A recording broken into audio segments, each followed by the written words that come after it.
बाबा से निवेदन किया कि 1 सप्ताह हो गया बाबा और माँ का कोई पता नहीं चल सका, आप कब तक बाट देखें। बाबा तुरंत बोले, अगस्त सितंबर, अब घर जा, बार बार आने का कष्ट मत उठाना। बाबा ने 20 रुपए दिए और विदा किया। पता नहीं कैसे माताजी अपने पागलपन में गोंडा बलरामपुर पहुंच गई। उसके पागलपन के कारण तो सब घर के लोग घबराए थे कि दिमाग तो सही नहीं, लौट के कहाँ आने वाली। एक दिन जब वहां एक सेठ जी की दुकान के आगे से वो जा रही थी, सेठ जी की दृष्टि उन पर पड़ी।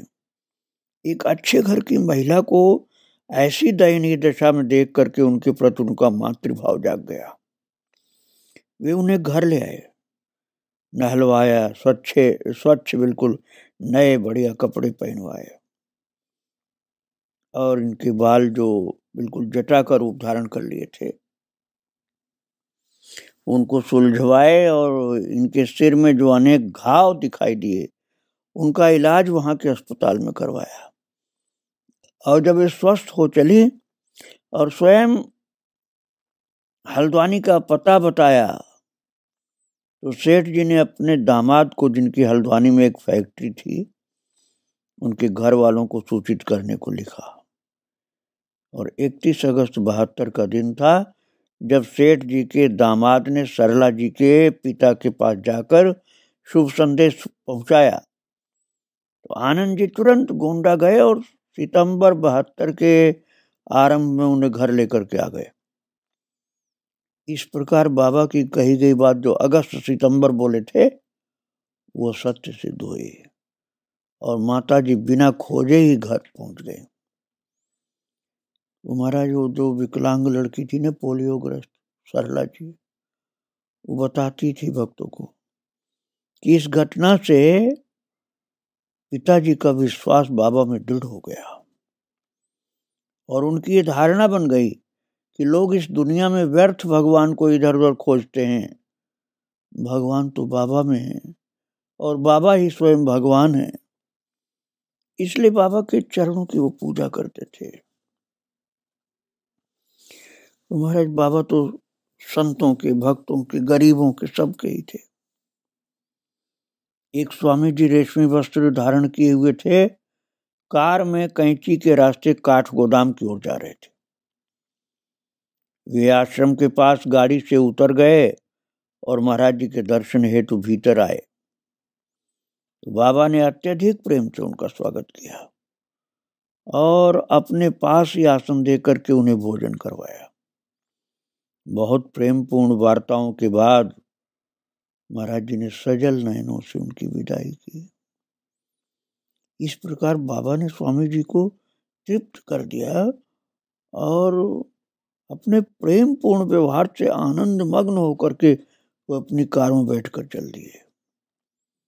तो स्वामी जी के जाने के बाद एक भक्त ने उनके प्रति किए गए बाबा के असाधारण व्यवहार का कारण जानना चाहा। बाबा बोले उसका समय पूरा हो चला था उस साधु का और हमने उसे प्रेम से विदा कर दिया, अर्थात अब उसकी विदाई का समय हो गया था, इसलिए मैंने उसको प्रेम से विदा किया। तो कार से महाराज काठगोदाम का 1 घंटा का रास्ता पार भी नहीं हुआ था, एकाएक हृदय की गति रुक जाने से स्वामी जी का शरीर कार में शांत हो गया। बाबा को पता था, इसलिए बहुत प्रेम से हृदय से लगा करके भीगे नयनों से भगवान की याद कराते हुए विदा किया था उनको। भक्तों, बाबा इतने कृपालु थे कि अयाचित पर भी कृपा का स्वरूप उनका प्रकट हो जाता था। बिना कहे ही कृपा करने को तैयार हो जाते थे। नजरबाग लखनऊ में बाबा एक घर में विराजमान थे। बाहर उनके भक्तों की कारों की कतार लगी थी महाराज, क्योंकि शहरों में तो धनवान लोग होते हैं तो कारें आ ही जाती। लेकिन गरीबों के यहाँ भी जाते थे, गांव में भी पहुंच जाते थे। आप मत समझना ऐसा कि जहाँ कारों की कतार लगती थी वहीं बाबा जाते थे। एकाएक बाबा ने श्री पूरन चंद्र पांडे से, जो उत्तर प्रदेश सचिवालय में कार्य करते थे, महानगर किसी के घर जाने के लिए रिक्शा लाने के लिए कहा। तो उपस्थित किसी भी कार में जाना उन्होंने पसंद नहीं किया, जबकि एक नहीं कई कई कारें खड़ी थी। और लोगों ने कहा कि बाबा हमारी कार में बैठिए, आप चलिए। बाबा ने कहा नहीं, किसी कार में नहीं बैठूंगा, रिक्शा मंगाओ। तो रिक्शा आने पर पांडे जी के साथ उसमें बैठे और रास्ते में इस अपरिचित रिक्शे वाले का नाम लेते हुए वो बोले रहीम। अब उससे पूछा नहीं था बाबा ने कि तेरा नाम क्या है, और खुद बोल पड़े रहीम, तेरी घरवाली की तबीयत खराब है। उसने उत्तर दिया बाबा वो तो बहुत सख्त बीमार है। तो बाबा बड़ी विनम्रता से बोले चल हमें अपने घर ले चल। अब आप समझ लीजिए, मैंने पहले बताया कि कारों की लाइन लगी थी वहां, लेकिन किसी कार वाले के घर नहीं गए बाबा, और रिक्शे वाले को बुलाया और रिक्शा वही आया जिसकी पत्नी की बहुत ज्यादा बीमार थी, सख्त बीमार बताया। उसका नाम लेकर बोले बाबा रहीम, तेरी घरवाली की तबीयत खराब है, बहुत बीमार है ना वो, चल अपने घर ले चल मुझे। तो बाबा को घर ले गया और बाबा ने उस बीमार पर अपनी दृष्टि डाली और कहने लगे घबरा मत, बिल्कुल ठीक हो जाएगी। ऐसा कह करके महाराज वो चले गए, अर्थात वापस आ गए। और इसमें संदेह नहीं कि बाबा की कृपा से वो तुरंत ही, मतलब अगले दिन तक पूरी ठीक हो गई। आराम तो उसी समय मिल गया उसको। बाबा के स्वभाव में दयालुता कितनी थी भक्तों। महाराज बाबा के चरण अलौकिक चमत्कार के लिए तैयार रहते थे। एक महिला की बात है भक्तों कि उसको बहुत कष्ट था और प्रसव काल था उसका, और सब परेशान थे। भद्री उसका नाम था। तो सब हताश थे। डॉक्टरों ने भी अपनी लाचारी व्यक्त कर दी थी और आश्वासन भी नहीं दे पा रहे थे कि ऑपरेशन के बाद लड़की की जान बच पाएगी। ऐसे समय उस लड़की के आराध्य नीव करोड़ी बाबा वहां प्रकट हो गए और सीधे उसके कमरे में जाकर बैठ गए और आशीर्वाद के रूप में उन्होंने लड़की को एक पुष्प दिया और ढाढ़स बजा करके बोले अब चिंता मत कर, अब तो ठीक हो गई। और सब कार्य फिर एकदम सहज हो गए और बेटे का जन्म हुआ। पहले डॉक्टरों ने कह दिया था बच्चा और उसकी माँ दोनों में से शायद कोई नहीं बच पाएगा, लेकिन दोनों बच गए। ऐसे बाबा बिन बुलाए भी पहुंच जाते थे। गिरिजा देवी नाम की एक थी रानी भद्री,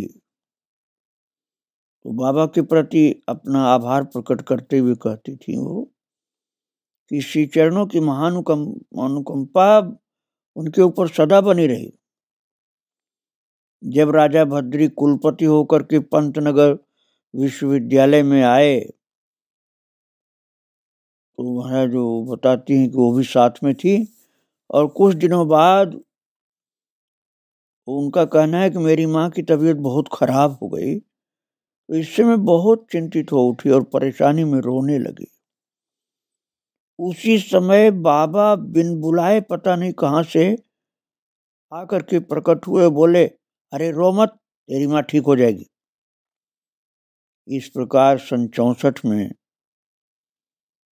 महाराज बाबा ने कृपा की थी और आशीर्वाद दे करके फिर पता नहीं कहां चले गए।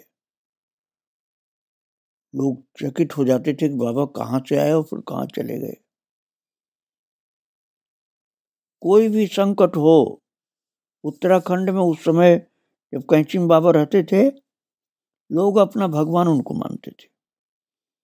कैंची आश्रम में बाबा के दरबार में गंगाधर पढ़ालनी नामक एक व्यक्ति उपस्थित हुआ, जो उसी पर्वतीय भूभाग का रहने वाला था और उसकी पत्नी केरल की थी। वो रोडवेज में एक छोटी नौकरी में था और अपने गृहस्थ के खर्चों को पूरा न कर पाने के कारण दुखी रहता था। तो उसने बाबा से इस संबंध में कुछ भी नहीं कहा, पर उन्होंने उपस्थित एक दर्शनार्थी से 5 रुपए दिलवाते हुए कहा, अपनी पत्नी के नाम से लॉटरी का टिकट खरीद लेना। महाराज पत्नी के नाम से बाबा ने सब प्रयोजन कहा, इसलिए कि उपलब्धि सुरक्षित हो जाए। तो महाराज उस व्यक्ति ने अपनी दुखद स्थिति में बाबा की आज्ञा अनुसार ये कार्य किया और उसको 5 लाख रुपए की प्राप्ति हुई। बाबा ने उसकी विपन्नता को, दरिद्रता को, दुख को दूर कर दिया। ये सबके लिए नहीं करते थे। जिसके लिए बाबा बहुत जरूरी समझते थे, फिजूल खर्च करने वालों के लिए नहीं करते थे, पैसा बर्बाद करने वाले के लिए नहीं करते थे, जो बहुत दुखिया हो उसके ऊपर ऐसी कृपा करते थे। और मैंने आपको कहा ना कि आप ये मत समझना कि बड़े बड़े सेठों के यहाँ ही जाते थे। वो तो गरीब साधु के पास और भिखारी के पास भी पहुंच जाते थे। बिहारी जी के मंदिर के पास वृंदावन धाम में एक भिखारी माला फेर रहा था। उस बंगाली गरीब भिखारी को ज्यादा कुछ ज्ञान नहीं था, लेकिन भगवान का नाम तो जपता था और केवल भिक्षा मांगने के लिए नहीं बैठा था। भिखारी के लाइन में तो था, लेकिन माला भी जपता था वो। आज भी हम देखते हैं भक्तों कि जो भिखारी बैठे रहते हैं वहाँ, उन्हें बहुत से माला भी जपते रहते हैं। अपनी आयु का कितना सदुपयोग करते हैं, भगवान का नाम जपते हैं। तो दिन बहुत चढ़ चुका था और उसे कुछ भी प्राप्त नहीं हुआ, अर्थात भिखारी को भिक्षा में जो पैसे मिलने थे आज नहीं मिल पाए। तो मन दुखी हो रहा था, माला जपता जा रहा था भगवान के नाम की, और सोचा था कि अब देखो उद्देश्य अपने अपने अलग होते हैं। वो सोचता था कि मैं भगवान का भजन कर रहा हूं तो कुछ पैसा मुझे मिलेगा, इसलिए दुखी हो रहा था। कुछ पैसा नहीं मिला, वो भजन कर रहा था। तो मन की जानने वाले बाबा की दृष्टि जब उस पर पड़ी तो तुरंत उसकी बगल में जाकर बैठ गए, भिखारी के बगल में। और वो भिखारी बड़बड़ाने लगा कि सवेरे से बैठे 4 पैसे भी मिल नहीं पाए, अब ये भी हिस्सा बटाने के लिए आ गया। बाबा को उसने भिखारी समझा और बाबा ने जल्दी से एक झटके में उसकी माला उस भिखारी के हाथ से छीन ली और स्वयं उससे जाप करने लगे। महाराज इतने बड़े सिद्ध पुरुष, अब भिखारी को तो क्या पता था कि इतने बड़े सिद्ध पुरुष हैं, वो तो समझा कि ये भी भिखारी है। तो बाबा उससे बोले कुछ नहीं, उसके हाथ से माला छीन लिए और जप करने लगे फटाफट भगवान का नाम। और वो उन पर बड़ा क्रुद्ध हुआ और बाबा शांति से उसकी माला जपते रहे। और एक माला जब पूरी कर लिया, उसकी माला सिद्ध करके लौटा दी और महाराज उठ करके बाबा चल पड़े। और फिर तो महाराज उसका दारिद्र्य मिटा दिया बाबा ने। पता नहीं कहाँ कहाँ से भक्त लोग आए और इतना धन दिया उस भिखारी को कि उसने अपनी झोपड़ी मतलब कुटिया बनवा ली और सुख से कुटिया में भजन करने लगा उसी माला से। और वहीं पर उसके पास ठाकुर जी की कृपा से सब कुछ उपलब्ध हो गया और भिक्षा मांगने की आवश्यकता समाप्त हो गई। ऐसे बाबा कृपा करते थे, अयाचित कृपा, और गरीबों को बहुत ख्याल रखते थे बाबा। जिला नैनीताल में भवाली के पास भूमियाधार में बाबा एक छोटा आश्रम है बाबा का, तो जिसके चारों ओर अधिकतर हरिजन रहा करते थे। तो एक दिन बाबा उस आश्रम में आए हुए थे। एक हरिजन अपने स्वच्छ गिलास में बड़े प्रेम से बाबा के लिए दूध गर्म करके लाया, परंतु उस गरीब ने जिस कपड़े से उस दूध को ढक रखा था वो बहुत गंदा था कपड़ा। उस कपड़े को देखने के बाद किसी की भी दूध पीने की रुचि नहीं हो सकती, जितना गंदा कपड़ा था। गिलास तो साफ किया था, लेकिन कपड़ा बहुत ही गंदा था जिससे ढका था उसको। तो बाबा ने बहुत जल्दी से गर्म दूध के उस गिलास को अपने हाथ में ले लिया। बाबा को थोड़ी सी भी घृणा नहीं हुई, ध्यान रखना इस बात को। बाबा को उसकी जाति भी पता थी, उसकी गंदगी भी पता थी, कपड़े की गंदगी दिखलाई पड़ रही थी, लेकिन उसका भाव अच्छा था। तो बाबा ने उसका भाव ही देखा केवल, और झटपट उसके हाथ से गिलास ले लिया दूध का, और उस गंदे वस्त्र को स्वयं अपने हाथ से हटाए। ये नहीं बोले कि हटाए गंदा कपड़ा, ऐसा नहीं बोले, और बड़े प्रेम से उस दूध को पीने लगे। सहृदय बाबा की दृष्टि उस गरीब की भावना में थी। उन्हें उस कपड़े की गंदगी नहीं दिखाई दी, उसकी महान भावना दिखलाई पड़ी, और उसी भावना का आदर करके भगवान की भक्ति में उसको डुबा दिया, और उसकी गरीबी भी दूर कर दी, भक्ति भी प्रदान कर दी, और उसका जीवन प्रभु के प्रेम से भरपूर कर दिया। ऐसी थी बाबा की सहृदयता। बाबा के लिए कोई नीच नहीं, कोई ऊंच नहीं, सब बराबर थे। हाँ, गरीबों पर कृपा ज्यादा उनकी बरसती थी। बाबा के विषय में आगे और आपको सुनाऊंगा। आज यही प्रणाम करके विराम दे रहा हूँ। श्री राधे राधे, जय श्री राधे।